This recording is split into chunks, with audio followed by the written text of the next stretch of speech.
ਕੰਮ ਅਸੀਂ ਸ਼ੁਰੂ ਕਰ ਲੈਂਦੇ ਹਾਂ, ਪਰ ਸਾਨੂੰ ਪਤਾ ਨਹੀਂ ਹੁੰਦਾ ਕਿ ਮਾਰਕੀਟ ਕਿਹੜੀ ਚੀਜ਼ ਦੀ ਹੈ। ਸਾਨੂੰ ਉਹ ਜਾਨਵਰ ਪਾਲਣੇ ਚਾਹੀਦੇ ਨੇ ਜਿਨ੍ਹਾਂ ਦੀ ਮਾਰਕੀਟ ਹੋਣੀ ਚਾਹੀਦੀ ਹੈ। ਉਹ ਕਿਹੜੇ ਜਾਨਵਰ ਨੇ ਉਹ ਮੈਂ ਤੁਹਾਨੂੰ ਦੱਸਾਂਗਾ। ਸਾਨੂੰ ਕੰਮ ਕਰਨ ਦਾ ਸ਼ੌਕ ਬੜਾ ਹੁੰਦਾ, ਪਰ ਸਾਨੂੰ ਪਤਾ ਨਹੀਂ ਹੁੰਦਾ ਕਿ ਅਸੀਂ ਕਿਹੜੀ ਚੀਜ਼ ਦੀ ਮਾਰਕੀਟ ਹੈ, ਕਿਸ ਤਰ੍ਹਾਂ ਦੇ ਅਸੀਂ ਜਾਨਵਰ ਪਾਲੀਏ ਜਿਹੜਾ ਕਿ ਸਾਡੇ ਸੌਖੇ ਵਿਕ ਜਾਣ। ਠੀਕ ਹੈ, ਬਾਕੀ ਵਿਕ ਹਰ ਚੀਜ਼ ਦਾ ਆਉਂਦੀ ਹੈ, ਲੇਕਿਨ ਫ਼ਰਕ ਹੁੰਦਾ।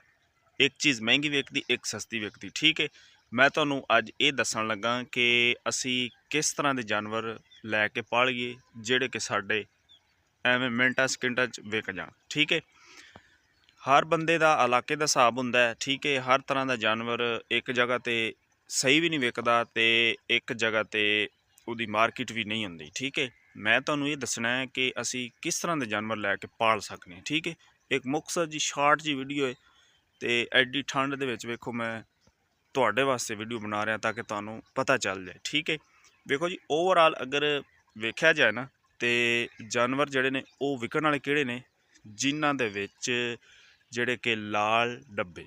ਠੀਕ ਹੈ, 2 ਕਲਰ, ਫਿਰ ਕਾਲਾ ਡੱਬਾ 3 ਕਲਰ, ਸੌਰੀ 2 ਕਲਰ ਹੋ ਗਏ।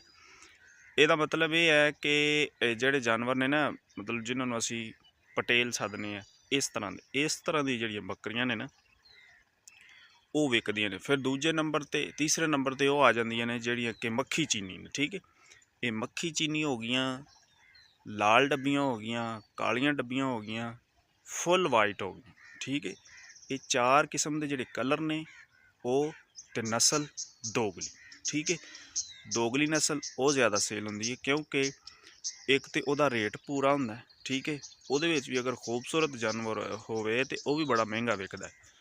ਲੇਕਿਨ ਮੈਂ ਜਿਹੜਾ ਤੁਹਾਨੂੰ ਦੱਸਣ ਲੱਗਾ ਉਹ ਇਹੀ ਹੈ ਜਿਹੜਾ ਤੁਹਾਨੂੰ ਮੈਂ ਦੱਸ ਦਿੱਤਾ ਕਿ 4 ਕਲਰ ਨੇ ਜਿਹੜੇ ਕਿ ਤੁਸੀਂ ਉਹਨਾਂ ਨੂੰ ਪਾਲੋ ਅਤੇ ਉਹਨਾਂ ਦੀ ਮਾਰਕੀਟ ਵੀ ਅੱਛੀ ਹੈ। ਹਰ ਜਗ੍ਹਾ 'ਤੇ ਉਹਨਾਂ ਦੀ ਮੰਗ ਹੈ। ਠੀਕ ਹੈ, ਤੁਸੀਂ ਭਾਵੇਂ ਜਿਹੜੇ ਵੀ ਇਲਾਕੇ 'ਚ ਬੈਠੇ ਹੋ ਮੰਡੀ ਵਿੱਚ ਉਹਨਾਂ ਦੀ ਮਾਰਕੀਟ ਹੋਵੇਗੀ। ਠੀਕ ਹੈ, ਅੱਛੇ ਤਰੀਕੇ ਨਾਲ ਕੰਮ ਕਰੋ, ਇਨਸ਼ਾਅੱਲਾ ਬੜਾ ਫਾਇਦਾ ਹੋਏਗਾ।